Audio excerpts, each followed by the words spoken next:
Aujourd'hui, je reçois Serge Toubiana. Je vais dire les paroles d'usage qu'on dit dans ces cas-là pour mettre en garde l'auditeur. On se connaît beaucoup, on se connaît très bien, on est plutôt amis, on a fait ensemble beaucoup de choses, y compris les cahiers du cinéma.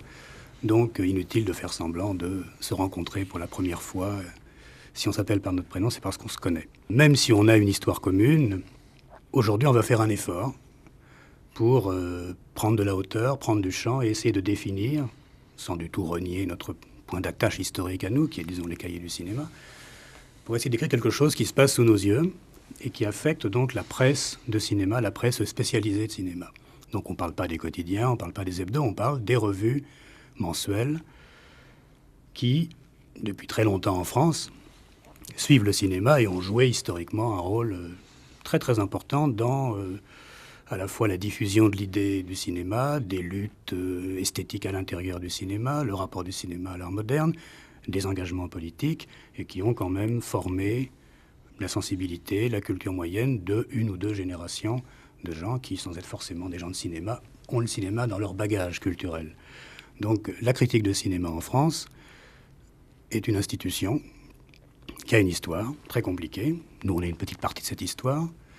Et ce qui nous a toujours frappé, c'était que les revues de cinéma, depuis les années 50, existaient fidèles à elles-mêmes, avec des hauts, des bas, des avatars, une sorte d'histoire particulière. Mais qu'en fait, c'était les mêmes titres qui, depuis 25, 30 ans, perduraient, continuaient. Donc il y avait les cahiers, il y avait la revue du cinéma, il y avait Positif, il y a eu une revue qui s'appelait Cinéma, qui après est devenue Écran, qui a fini par se reconvertir en hebdo. Il y a eu un peu plus tardivement le cinématographe. Il y a toujours eu le petit fascicule de la Fédération Jean Vigo qui s'appelle Jeune Cinéma. Et puis voilà, on a fait le tour des revues, disons, sérieuses, cinéphiles, qui, pour part, venaient soit des ciné-clubs, soit d'une façon un peu plus sauvage, du climat de l'après-guerre en France, quand, la revue du cinéma, puis les cahiers du cinéma venaient après l'écran français. Donc sans faire trop d'archéologie, disons que depuis quelque temps, on voit qu'il y a des revues qui s'arrêtent, comme Cinématographe. Il y a des revues qui ne savent plus très bien si elles doivent être hebdomadaires ou mensuelles, dans le cas de cinéma.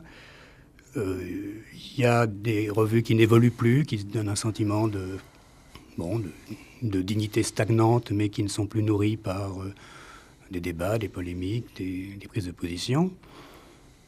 Et puis, la revue à la fois la plus prestigieuse, la plus controversée, donc les cahiers du cinéma, qui a fait un redressement spectaculaire du point de vue donc commercial depuis 5-6 ans, elle-même annonce, ça se sait, qu'on prépare une nouvelle formule, donc pour la rentrée, je suppose.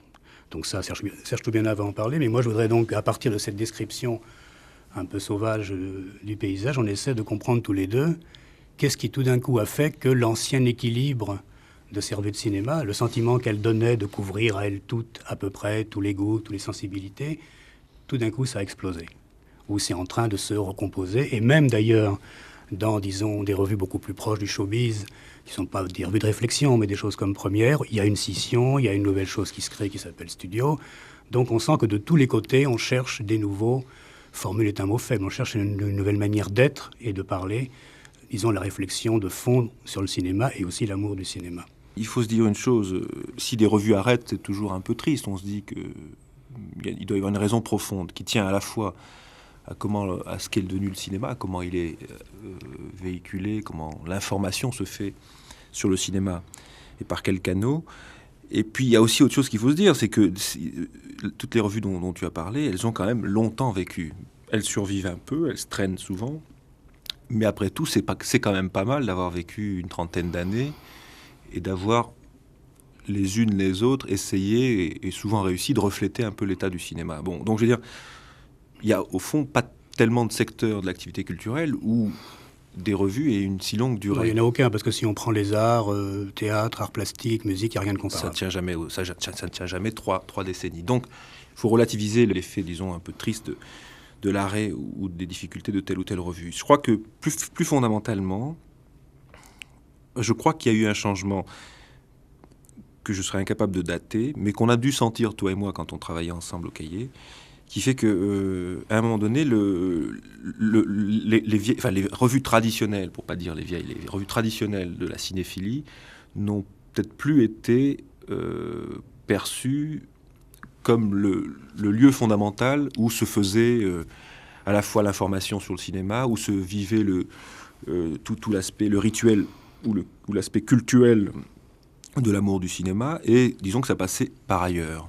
Alors ailleurs où, je sais pas, la télévision sûrement, l'école aussi d'une certaine manière, c'est-à-dire le fait que le cinéma passe à travers tous les filtres et s'impose partout dans le corps social, dans le tissu culturel, via les télévisions, les ciné-clubs de télévision, les écoles, les lycées, etc. Le lieu revu est devenu un lieu un peu ancien. Alors, on peut très bien jouer sur l'effet mode d'être démodé. Je veux dire que c'est vrai que... Et je trouve que les revues y arrivent d'une certaine manière. Mais en même temps, c'est vrai que la nouvelle génération, puisqu'il y a une nouvelle génération, il y a un nouveau public, qui n'a pas du tout le même comportement que le public des années formé au cinéma dans les années 50 ou 60, le mien, le nôtre. Je veux dire, ce nouveau public, il a moins envie, il faut le constater, de passer à travers telle ou telle école, telle ou telle chapelle, tel ou tel cénacle de pensée que sont les revues. Moi, j'essaie de comprendre. Je vois plein de gens qui viennent m'interroger au cahier sur l'histoire des cahiers. C'est un phénomène incroyable. Je sors là actuellement 2 rendez-vous. Un avec un jeune étudiant de la FEMIS, la nouvelle école de cinéma, qui voudrait me proposer quelque chose pour les cahiers. Et l'autre, 2 jeunes filles qui font un mémoire sur les cahiers. Donc tout le monde s'intéresse à l'histoire des cahiers. C'est presque inquiétant et angoissant. On se dit que vraiment on fait partie de l'histoire des revues dinosaures.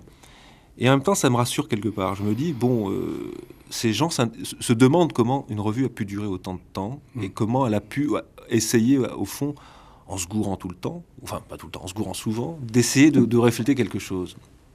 Pourquoi les cahiers existent encore aujourd'hui ? C'est qu'on est passé par toutes les périodes, toutes les phases. C'est comme les enfants en bas âge, quand ils ont été une fois atteints d'une maladie, on dit toujours qu'après ils sont plus solides et au fond rien ne leur arrivera de pire. Et c'est vrai que les cahiers ont eu à un moment donné ça. Hein, on l'a vécu de plein fouet, toi et moi et d'autres. Après la période, disons, très politique des cahiers, où les cahiers, en gros, s'en sont sortis morts cliniquement, et on a dû ramer ensemble pour refaire des cahiers, une revue. Je veux dire, au fond, on se porte assez bien aujourd'hui. Alors, avec les problèmes que ça peut poser, les difficultés, les limites aussi de notre travail, mais je veux dire, je pense que les cahiers vont vivre encore longtemps. Alors que les autres revues traditionnelles, un peu proches ou similaires dans le paysage, ont plus de difficultés. Et je crois qu'on a eu à un moment donné, inconsciemment, on a flairé quelque chose qui allait se passer. À mon avis, c'est vers la fin des années 70, on a flairé que, d'une certaine manière, le cinéma allait être perçu... Le cinéma avait besoin d'un coup de sang, enfin d'un coup de renouveau, Et on traduisait cela ensemble, je me souviens, en termes de... Il faut faire du journalisme d'investigation sur le cinéma. C'était un peu une de nos idées, et d'où est sorti le petit journal fin des années 70. Et au fond, c'était très bizarre que ça vienne au cahier, qui était la revue la plus théorique, et même, à un moment donné, la plus dogmatique, tout début des années 70, que vienne l'idée, au contraire, de faire de l'investigation, du journalisme, de l'enquête dans une revue de réflexion. Et ce faisant, je crois qu'on est tombé juste. On est tombé juste sans vraiment être très conscient, ni très professionnel de la presse, on n'a jamais été, on ne sera jamais. Et au fond, on a eu une sorte de flair de ce qu'allait être le paysage de la presse cinématographique quelques années après. Le succès de Première est arrivé à peu près à ce même moment, graduellement. Et puis on s'est rendu compte que toutes les revues prenaient un coup de vieux et ne comprenaient pas qu'elles étaient en train de prendre un coup de vieux et de rater d'une certaine manière un coche. Quel coche, je suis incapable de le dire. Si ce n'est que il fallait, d'une certaine manière ou d'une autre, recycler tout le bagage, retrouver d'autres mots ou d'autres façons de transmettre tout l'acquis cinéphilique qui avait été accumulé au cours des années 50 et 60. Voilà, c'est un petit peu ça, si tu veux, très grossièrement. Mais j'avoue qu'il y a une grande part d'ombre. Je ne sais pas moi-même ce qui s'est passé, ni à quelle date, ni à quel phénomène très précis ça correspond, si ce n'est à une sorte de vague mutation qui fait qu'aujourd'hui les gens adorent, je crois, autant qu'avant le cinéma. Enfin, je crois qu'on ne peut pas être là-dessus incertain. Il faut être sûr. Je crois que les gens qui vont au cinéma, la jeune génération adore le cinéma, sauf qu'ils n'ont pas du tout envie de se sentir prisonniers d'un état d'esprit, d'une culture, d'une école, comme on a pu l'être, toi et moi, à des époques différentes. Voilà. Moi, je suis assez d'accord sur la description. Il me semble qu'il y a une sorte de tour de passe-passe hegelien qui s'est passé à travers les revues de cinéma et surtout les cahiers. C'est que Bazin disait, Bazin c'est notre père à tous, il disait on va faire un spectateur meilleur, plus exigeant, et à son tour, il exigera des films meilleurs, des films plus exigeants. Donc c'était l'idée, on va faire un spectateur adulte. Et quelque chose qu'on n'avait pas prévu complètement, c'est que ça s'est réalisé. C'est-à-dire que la grande bagarre des ciné-clubs ou des revues de cinéma qui consistait à dire aux gens le cinéma n'est pas qu'un divertissement éphémère, etc., mais ça peut être aussi profond, aussi grave, ou aussi viscéral, ou aussi expérimental que d'autres secteurs de l'art, a fini par être relativement acquise. Et on a donc depuis, je ne sais pas là aussi à quel moment ça s'est vraiment précisé, peut-être le milieu des années 70, parce que pour moi Woody Allen est un symptôme. Je parle autant de Woody Allen que de son succès tout d'un coup, qui est à l'époque de Manhattan, donc c'est 75 Manhattan. On a commencé à avoir ces publics adultes. Et ce qui définit un adulte, c'est qu'il a une capacité de choix. Et ce qui définit un adulte, c'est qu'évidemment, il n'a pas envie qu'on lui dise « vous n'avez accès à ce film que si vous comprenez telle ou telle grille d'accès ». Donc on arrive maintenant effectivement à quelque chose qui appelle le journalisme, dans le meilleur des cas, et qui dans le moins bon des cas, ça on peut y revenir, appelle simplement des guides éclairés du consommateur ou des conseils de consommation de la part de gens qui ne s'arrogent plus le droit de se servir du cinéma pour délirer eux-mêmes ou pour mettre le cinéma en rapport avec la philosophie, la politique ou quoi que ce soit. Donc le journalisme s'est développé. C'est vrai que d'une manière assez paradoxale, ça a été l'un de nos réflexes alors qu'on était aux antipodes même de l'idée de journalisme. Aujourd'hui, il y a plusieurs types de journalisme possibles. Il y a un journalisme qui devrait prendre en compte toutes les images. Ça, on l'avait commencé un petit peu aussi au cahier. Mais aujourd'hui, l'idée est devenue absolument légitime et tout le monde la comprend. Archi-dominant.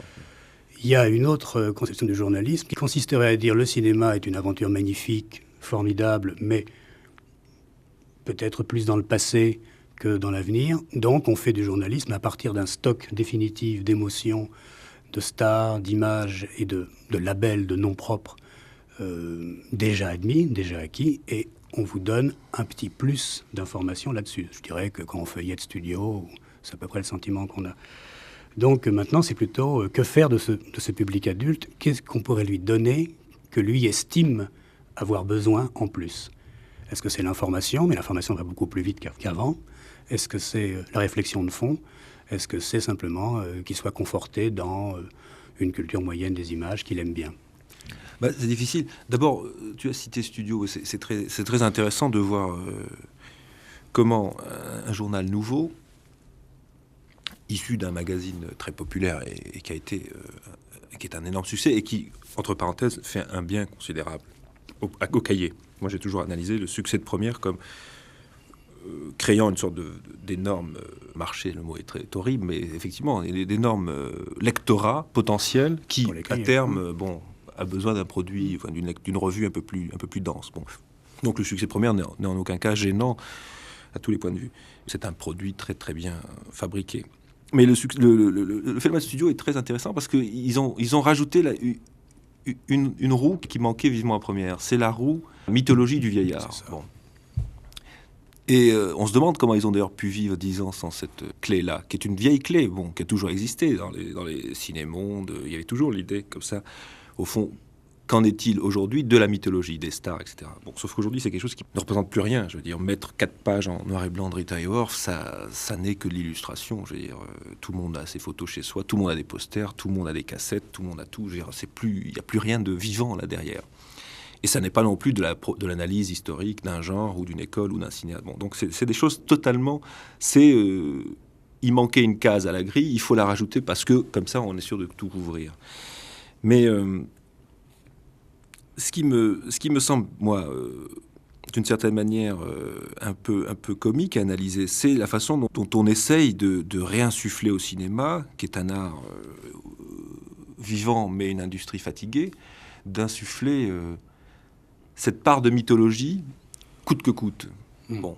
Et au fond, la mythologie, c'est très difficile de l'imposer à un moment donné où le cinéma est archi visité par tout le monde. Je veux dire, tout le monde rencontre des tournages, tout le monde rencontre des problèmes, tout le monde rencontre... Je prends un exemple, Piala est un cinéaste passionnant, mais à caractère difficile. Tout le monde sait, je veux dire, qui ne sait pas qu'aujourd'hui, un tournage avec Piala, c'est compliqué, c'est des engueulades. Ça devient même tellement amplifié que ça devient faux. Et qu'au fond, ça doit être beaucoup plus compliqué ça, ou beaucoup plus simple que ça. Mais je veux dire, ça fait partie de cette espèce de vague culture du cinéma que à peu près tout le monde reprend à son compte, au premier degré, en pensant qu'il a affaire là à une information de première main et d'une importance très très profonde. Je veux dire, c'est très curieux parce que je crois que...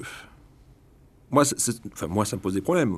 Au Cahiers, ça nous pose des problèmes. Quoi faire? Où aller? Comment se maintenir? Comment se diriger? Vers qui nous lie? Il y a toujours deux réponses. La première, c'est la plus intéressante, c'est au fond, soyez ce que vous êtes. On reçoit plein de lettres. Restez Cahiers. Alors, qu'est-ce que ça veut dire? C'est au nom d'une essence, d'une idée supérieure de ce que sont, de ce qu'ont dû être ou de ce que doivent être les Cahiers. En gros, soyez dur, soyez ferme sur la ligne, ne transigez pas. Très intéressant. Donc il y a vraiment une attente de ce côté-là, et je crois qu'il faut l'écouter. Et puis il y a le rétablissement des Cahiers depuis une dizaine d'années. Tu as dit 80, mais c'est quand même un peu antérieur. Ça fait quand même un peu plus de temps que ça. Il s'est essentiellement construit sur un lecteur très très jeune. Ça, c'est quand même je dirais inespéré. C'est peut-être la chose qui me fait le plus plaisir. Et je pense que tu es pour quelque chose, et ça doit te faire plaisir aussi. C'est-à-dire que c'est quand même... et là, ça tient... Pour moi, c'est le miracle. Je veux dire, comment les Cahiers qui avaient emballé la machine, qui était devenue... dont l'histoire était devenue un peu folle, au début des années 70, avec un rétablissement très difficile, où tout le monde a souffert, on a repris un peu contact avec les choses... au bout de 2, 3, 4 ans, arrive à trouver, à reparler à un lecteur de 20 ans pour qui l'histoire, le gauchisme, mai 68, ça n'est rien. Et donc ces gens très jeunes écrivent au Cahiers, et je vois l'écriture. Les gens, c'est des jeunes, des très jeunes gens. Ils ont une écriture qui le prouve très facilement. Et eux nous disent au contraire, informez-nous. Comment devient-on cinéaste? Comment fait-on un scénario? Où s'adresser? Je veux devenir un acteur. Comment faire? Je veux dire, en gros, les Cahiers comme service après-vente, terminal d'information, multiples, variés, etc. On est au milieu de tout ça. C'est incroyable. Qu'est-ce qu'il faut faire? Comment faire? Moi, c'est des questions que je me pose tout le temps, et j'ai pas de réponse ferme. J'essaie de voir. Je crois que de fait, on n'aura pas réponse à tout, et le problème des Cahiers, c'est effectivement, pour moi, de continuer à rendre un peu curieuses les choses. Le territoire du cinéma est archi exploré, comme on l'a dit, je crois qu'on est d'accord là-dessus. Il en devient banal. Je veux dire qu'on a pensé à un moment donné, au début des années, il y a 5, 6 ans, 7 ans, que ça valait le coup d'aller parler avec des producteurs, par exemple, de les faire parler. Aujourd'hui, je veux dire, c'est une idée qui ne veut plus rien dire. Il y a un discours, une telle médiocrité dans la profession cinématographique, pratiquement toute corporation confondue, que je veux dire qu'il n'y a plus rien à glaner. Je veux dire, tout le monde se plaint, tout le monde a un discours larmoyant, sans intérêt, avec une exigence du côté de l'art absolument quasi minable. Je veux dire. Donc l'investigation n'a plus aucun intérêt. Je veux dire qu'il faut, on sait qui fait le cinéma. Il y a une vingtaine, trentaine de personnes qui font les choses, qui les décident, qui se gourent à peu près 3 fois sur 4, et qui jouent comme ça au pif. Donc de ce côté-là, moi, je ne crois pas qu'on puisse aller beaucoup plus profond. On peut voyager plus en surface, on peut sortir. Je sais que c'est ce que tu fais, c'est ce que moi je fais beaucoup mieux, moins malheureusement, mais c'est vrai qu'on peut dire, déplions plus le territoire. Sortons, allons voir ailleurs, tiers-monde, Amérique, Est, certainement l'endroit le plus intéressant à visiter aujourd'hui, pour un petit peu ramener d'autres questions, d'autres positions, essayer d'analyser d'autres situations, d'autres gens qui n'ont pas le même rapport que nous à une industrie à la fois en crise et à la fois très nourrissante, qui nourrit, qui nous envoie 400-500 films par an à voir. Voilà, c'est un petit peu ça, je veux dire. Donc tout ce qui est presse magazine me semble voué à la surface, je veux dire. C'est-à-dire à traiter les tournages, les stars, et au fond à répéter sans cesse les mêmes choses. C'est-à-dire qu'il n'y a pas de nouvelles stars. Il n'y en a pas. Il y en avait, elles sont déclinantes. Les nouvelles sont incertaines. Les tournages, au fond, c'est très difficile d'en parler. C'est très très difficile de faire un bon papier sur un tournage. Moi, je m'en sens incapable. Donc, c'est pas dans la presse magazine qu'on découvre comment X travaille sur son film et qu'est-ce qu'il apporte, en quoi il innove, en quoi il se confronte à une matière vivante qui serait le cinéma. L'information, le box-office, tout ça, c'est des choses archi rabattues qu'on trouve même dans la presse quotidienne ou dans la presse non cinématographique. Donc, je veux dire que de ce point de vue-là, moi, j'attends pas grand-chose. Je crois qu'au contraire, il faut aller plus au fond des choses. Et peut-être qu'une des décisions qu'on a prises, qui est des plus opportunes, c'est de s'ouvrir sur l'édition de cinéma. Bon, je veux dire en tant que l'édition de cinéma, de livres de cinéma, c'est une façon de poursuivre un travail de revue par d'autres moyens, en essayant d'aller plus au fond et de trouver une autre vitesse de travail, je veux dire. Bon, ça c'est un peu ce qu'on se disait ensemble il y a quelques années, et je trouve toujours juste, c'est qu'il y a plusieurs vitesses. Il y a une vitesse journal, il y a une vitesse revue, et il y a une vitesse édition. Bon, je crois que ça décrit bien un petit peu à la fois le tempérament de chacun, et les trois tempéraments qu'on a en chacun de nous. Je veux dire, on a tous envie de travailler à ces trois vitesses. On n'a pas envie de faire que de la théorie, on n'a pas envie de faire que du journalisme, on a envie de faire de va-et-vient, c'est-à-dire de travailler à sa vitesse, à la vitesse du quotidien, c'est-à-dire les films tels qu'ils nous arrivent, et puis de travailler à une vitesse plus approfondie qui est celle de l'édition, donc de la réflexion. Je crois que c'est ça qui... Alors les cahiers, on bouge un peu à travers ce schéma à trois vitesses, et c'est vrai que c'est pas facile du tout. Je veux dire, très souvent, on se sent aspiré par la plus rapide, qui est la vitesse critique, c'est-à-dire les films sortent, on est bousculé, il faut voir les films en projection, faire le texte pour le lendemain, choisir la photo, la couverture, etc. Donc ça, c'est la vitesse rapide. Et puis, de temps en temps, prendre du champ, reculer un peu, se reposer sur un travail peut-être au fond plus agréable, qui est de dire on va faire un numéro spécial sur un tel ou un numéro spécial sur tel ou tel sujet. Et au fond, minorer, rendre moins importante l'actualité, le tout venant, qui n'est pas toujours exaltant.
La semaine dernière, on a reçu des Brésiliens et on a évidemment évoqué la figure de Glauber Rocha. Et je disais, donc je le redis cette semaine, il y a une période dans le cinéma, c'est les années 70, qui ont été des années assez rudes pour le cinéma, mais où il y a eu quelques individualités très fortes, de Pasolini à Fassbinder ou de Oshima justement à Glauber Rocha, qui étaient des gens qui, comme ils avaient des idées assez fortes, assez obsessionnelles et pas mal d'énergie et de violence en eux, intervenaient comme cinéastes, mais aussi bien comme journalistes, comme essayistes, comme agitateurs, etc. Et ces gens-là écrivaient, comme la Nouvelle Vague avait écrit, s'était servi des cahiers pour préparer son passage à la mise en scène. C'était la même chose que Godard l'a toujours dit, écrire ou faire un film, de toute façon, il y a un moment où c'est pareil. D'ailleurs, même quelqu'un d'aussi loin de ça comme Samuel Fuller, quand on lit son bouquin, on se rend compte que c'est quelqu'un qui a d'abord des idées, auxquelles il tient beaucoup, et puis éventuellement, ça devient un film.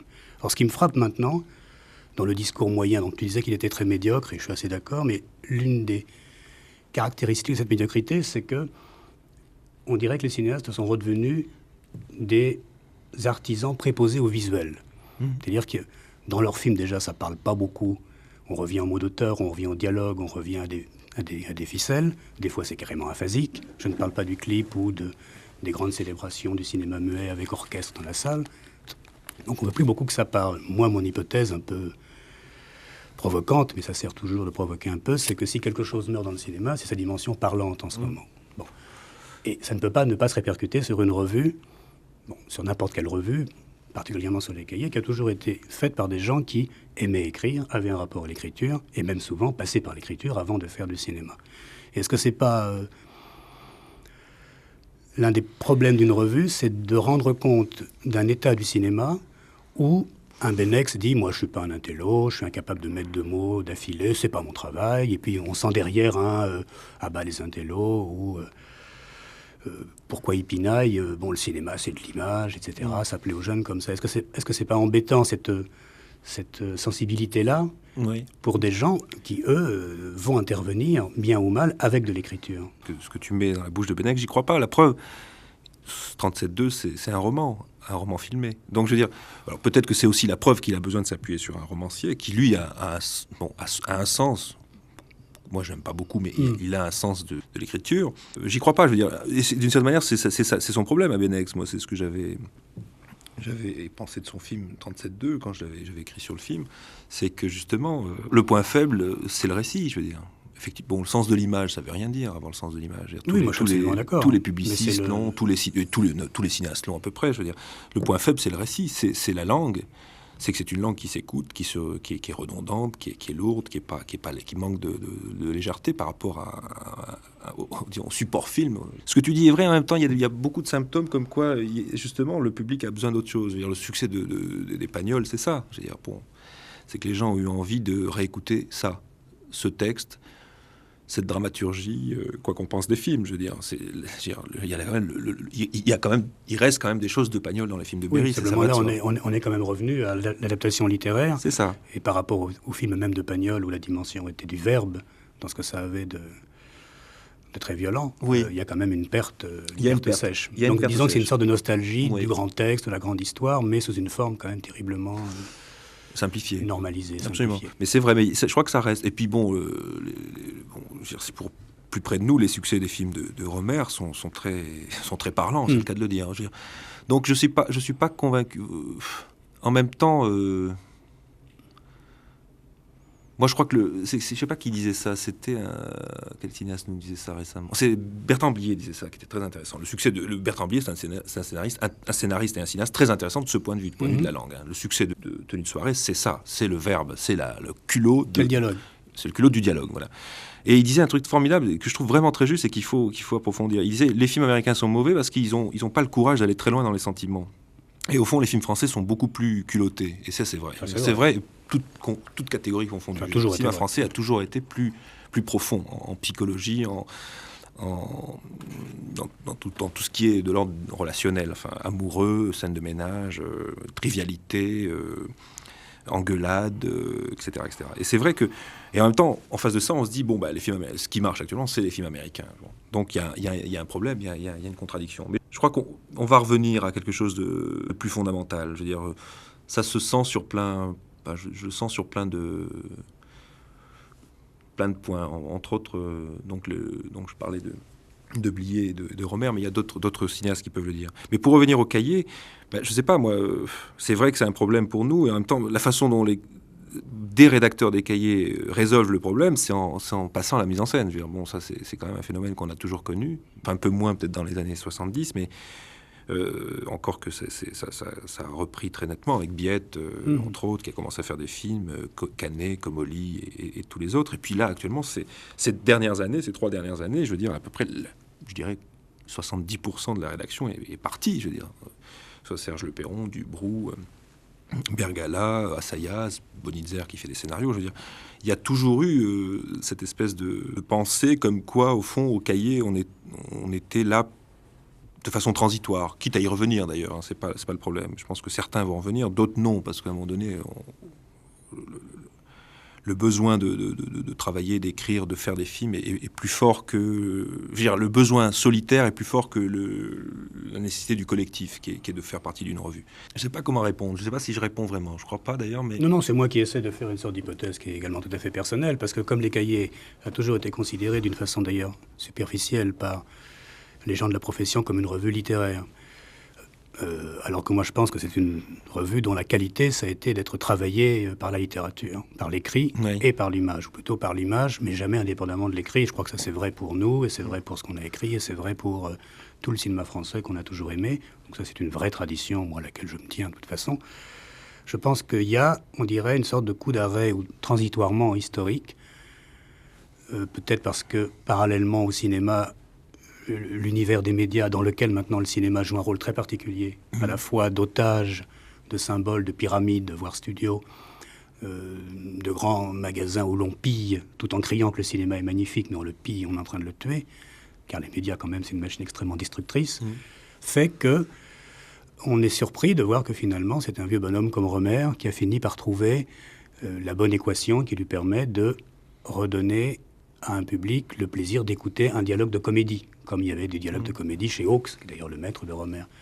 Et je me disais que ça ne pouvait pas ne pas se réfléchir particulièrement sur les Cahiers, dans la mesure où on n'a jamais pensé aux Cahiers que le cinéma c'était de l'image, mais du plan, pour parler comme Rohmer. Oui. Et on sait bien que le cinéma du plan est un cinéma en ce moment en crise. Le cinéaste dont j'ai le plus de plaisir à lire les propos actuellement, c'est Chabrol. Je trouve qu'on a un petit peu, d'une certaine manière, maltraité au Cahiers, un peu oublié. Et je trouve qu'actuellement, je trouve qu'il fait un retour formidable. Parce qu'il y a un peu comme Rohmer d'ailleurs, c'est des gens, très différemment, parce que Rohmer est son propre producteur, Chabrol, tout le contraire. Chabrol n'a jamais été, sauf au tout début, Chabrol est toujours un mercenaire. Il est en commerce avec le commerce. Mais je veux dire, quand Chabrol, j'ai lu des propos assez anodins, mais tellement justes sur la façon dont il parle de Benex et de Carax. C'est tellement juste ce qu'il dit. En gros, ne vous prenez pas trop au sérieux. Je veux dire, le sérieux, c'est pas dans l'attitude, c'est pas dans la fierté, dans l'orgueil, c'est pas dans les propos qu'il faut l'avoir. C'est sur la mise en scène qu'il faut être très sérieux. Et c'est vrai que les films de Chabrol disent des choses intéressantes. Je veux dire, c'est vrai que c'est quelqu'un qui, dans le contexte dégradé du cinéma d'aujourd'hui, dont il est lui-même certainement affecté, je veux dire, voir Masque, c'est voir des plans, c'est voir un exercice de la mise en scène avec un scénario, une histoire, des personnages, tout ce qu'on voudra. Mais c'est retrouver lui ne l'a jamais perdu. Même dans ses plus mauvais films, il ne l'a jamais perdu. Et il ne l'a jamais non plus crié sur tous les toits. C'est ça que j'aime beaucoup chez lui. C'est que c'est pas quelqu'un qui dit « je suis un auteur, voyez mes films ». C'est quelqu'un qui fait des films et qui dit, au fond, si vous avez envie de voir que je suis un auteur, ça me gêne pas. Mais si vous avez envie de voir que je suis autre chose, ça me gêne pas non plus. Ça, c'est un peu l'attitude à la Buñuel que j'ai toujours préféré aux autres, moi, d'une certaine manière. On fait ce qu'on peut, on fait pas ce qu'on veut. Voilà. Ça, je trouve que c'est peut-être dans la situation actuelle, c'est peut-être... Et au fond, Rohmer dit pas autre chose. Parce que Truffaut disait pareil, et Godard dit pareil. Interviewer ces gens-là, c'est pas interviewer des auteurs, c'est interviewer des gens qui vous parlent technique, économie, acteurs, tournage, des choses extrêmement triviales, avec une intelligence et une expérience magnifique. Donc, alors... Effectivement, il y en a d'autres pour qui c'est voyez mon état d'âme, voyez à quel point je suis un auteur. Et ça, je veux dire qu'en général, c'est souvent des truqueurs ou des bluffeurs et des gens de talent. Je veux dire, Benex, Carax compris. Je veux dire. Mais moi, je crois que il faut revenir à ça. Et c'est vrai que c'est une position qui a été dominante et aujourd'hui, elle est dominée. Je veux dire, les metteurs en scène aujourd'hui sont des gens cachés dans une sorte de paysage très très flou, où le cinéma est pillé, là je suis absolument d'accord avec toi, mais qui à chaque fois tirent leur épingle du jeu. Et d'une certaine manière, le public en est pas dupe. Et je crois qu'il s'en rend compte. C'est valable pour Chabrol, le public prend plaisir à voir des Chabrol. Je ne sais pas pourquoi, mais c'est vrai que d'une certaine manière, il a le sentiment d'avoir affaire à un cinéma généreux, intelligent, qui la ramène pas, mais qui au fond est construit selon des schémas qu'il aime bien. C'est valable pour Rohmer, ça a été valable pour Truffaut à un point inimaginable. Pour Godard, c'est plus compliqué parce que, je veux dire, lui-même fonctionne un peu comme il disait, dans les marges, donc on a moins de facilité à appréhender son propos, mais il est là à chaque plan. Donc moi, de ce côté-là, je trouve qu'il y a, en tant que critique, purement et simplement, j'ai autant de plaisir qu'avant à continuer à faire ce travail. Mais c'est vrai que ça apparaît comme... Il faut plus chercher cette simplicité, cette évidence de la mise en scène et du cinéma, des plans, dans une espèce de vague culture de l'image qui est à la fois brouillonne, surestimée, pleine de bluffs, tape à l'œil et au fond assez bête. Oui, il y a une sorte de romantisme du créateur isolé qui, 2 fois sur 3, repose sur pas grand-chose. En même temps, ça repose sur quelque chose quand même, c'est que tous les gens que tu cites ont commencé avec l'auréole d'auteur parce que les cahiers ont inventé la politique des auteurs, dans des conditions d'ailleurs très très paradoxales, puisqu'ils ont pris comme exemple d'auteurs qui pour eux étaient des maîtres, quasiment des maîtres dont on pouvait imiter les leçons, surtout pas les cinéastes démiurges du passé, donc ça n'a jamais été Eisenstein, Kubrick, Fellini, ça a été Hawks, Hitchcock, 2 mercenaires assez indépendants mais jouant la règle du jeu américain, et Renoir et Fellini, 2 hommes libres, c'est-à-dire absolument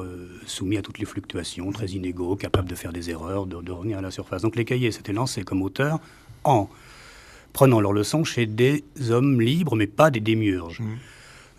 Et puis, assez logiquement, comme tu l'as rappelé, 20-30 ans plus tard, ces gens-là ont gardé en général une assez bonne énergie moyenne, ont survécu à pas mal de choses, et demandent, et ils ont parfaitement le droit, parce qu'ils ont fait leur preuve, d'être traités comme des artisans qui font des films à prendre les uns après les autres. On pourrait dire aussi Mocky. Bon. Oui. Les gens plus jeunes, dans la mesure où ils ne viennent d'aucune bande, d'aucun conflit esthétique, car les cahiers c'était un conflit esthétique au départ, d'aucun blocage délibéré de la production contre eux.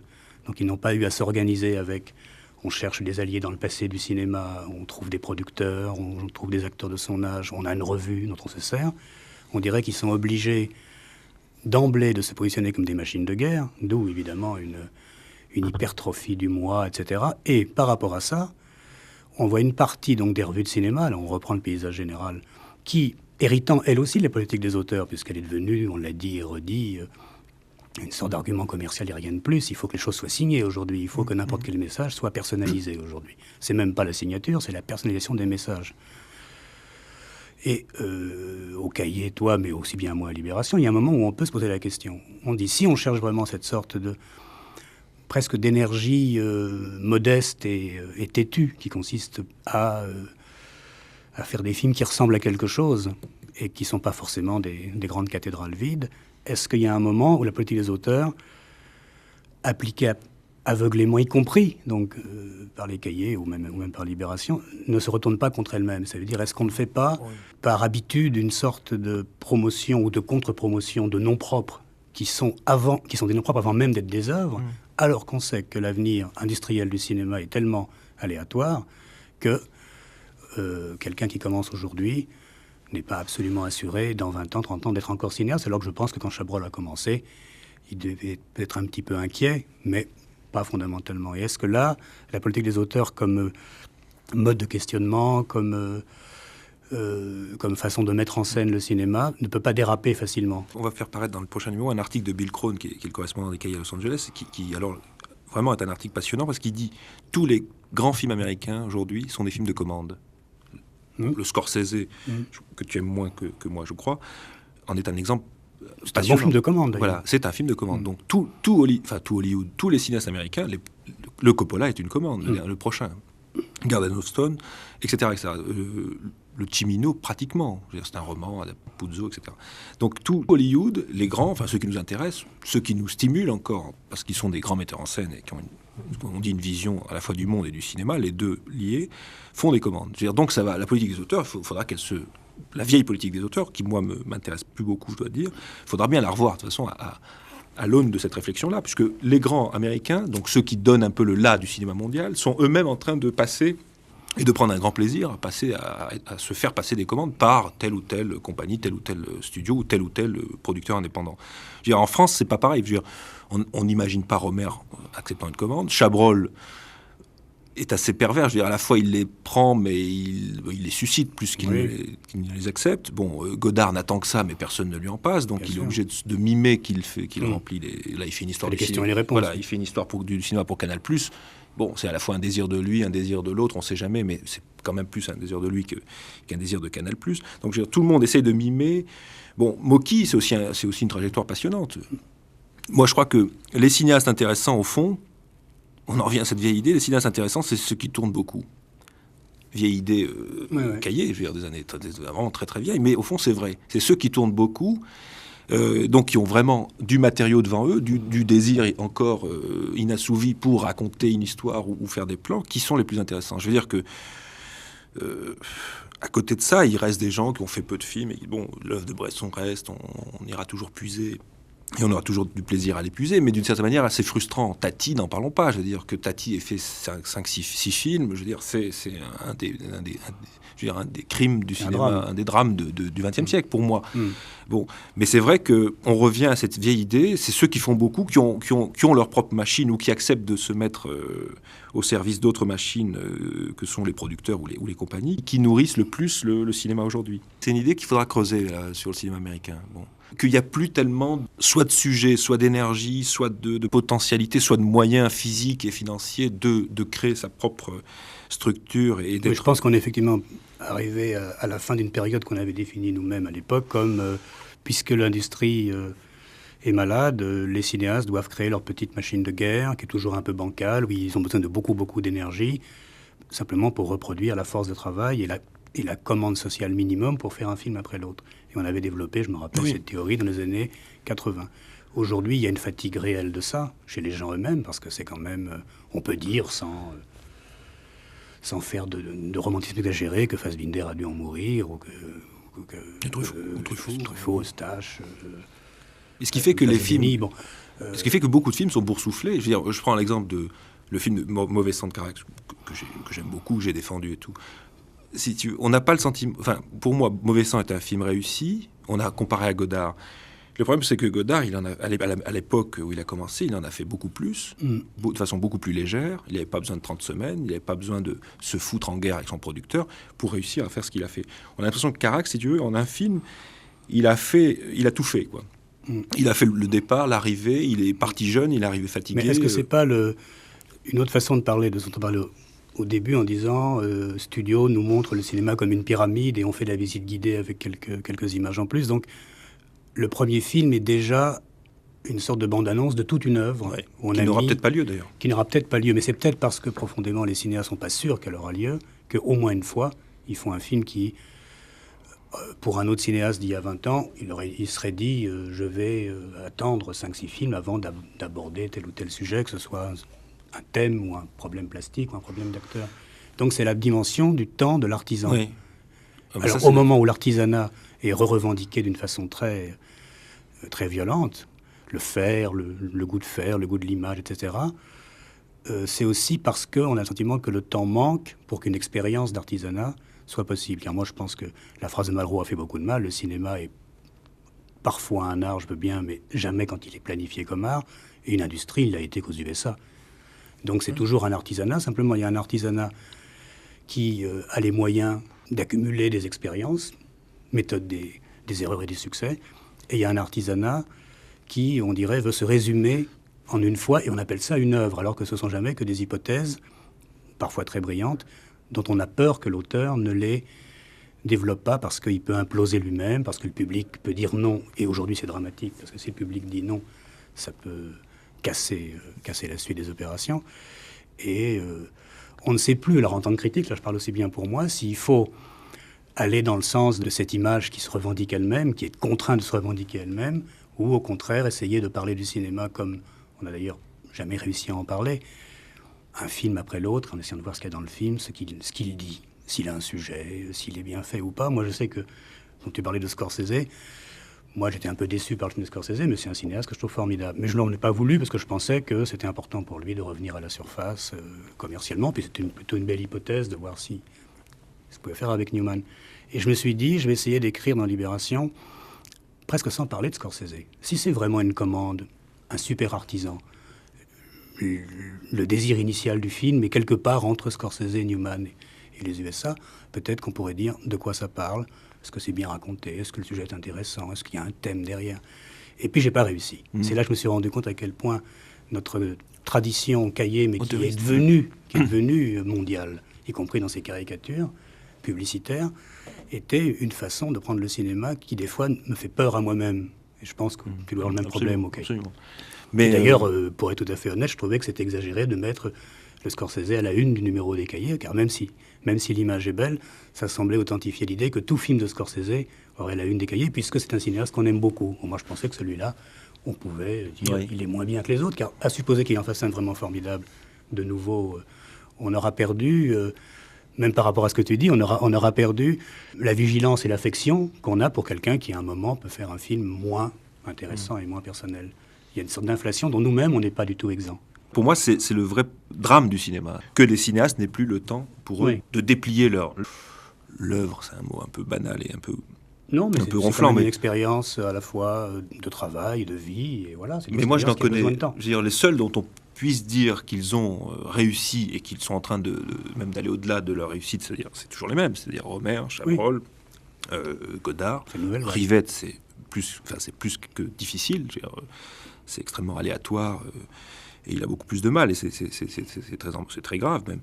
Mais, et puis quelques-uns, même Piala, je veux dire, c'est quelqu'un qui a commencé tard, qui, d'une certaine manière, rame à chaque fois, non pas en termes de production ou d'argent, mais en termes de création, d'énergie, d'où les problèmes qu'on suppute sur son caractère, qui me semble très très superficiel, je veux dire.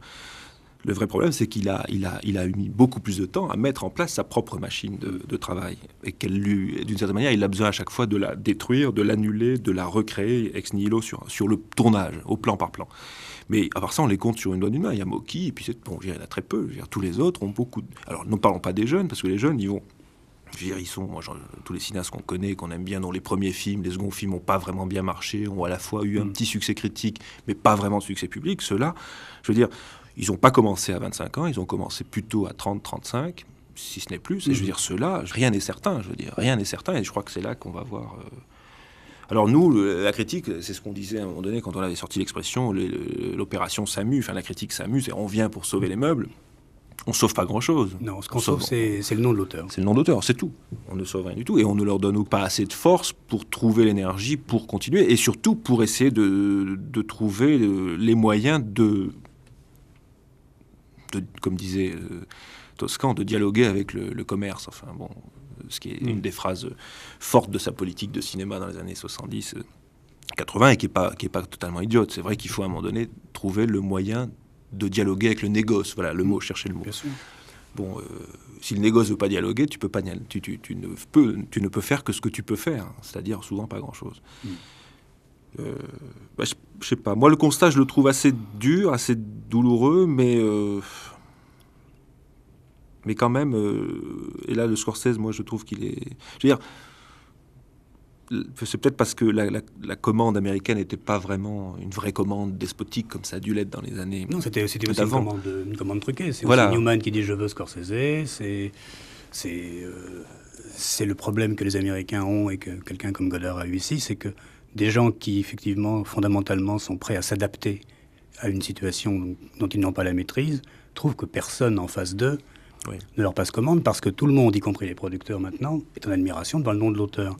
Donc il y a une sorte de victoire à la Pyrrhus de quelque chose qui a commencé au Cahier, et dont on va être obligé de faire, aussi bien toi que moi, une sorte de bilan pour essayer de voir comment on pourrait retrouver une certaine simplicité, parler des images. Mais hélas, l'émission est terminée, et on n'a parlé ni de la télévision, qui est évidemment la prochaine étape de notre discussion, ni même de la nouvelle formule des Cahiers. Donc lorsqu'elle paraîtra, je pense, je sais pas, en septembre, peut-être, octobre, tu reviendras et on ouvrira le numéro et je te ferai des critiques amicales et vigilantes.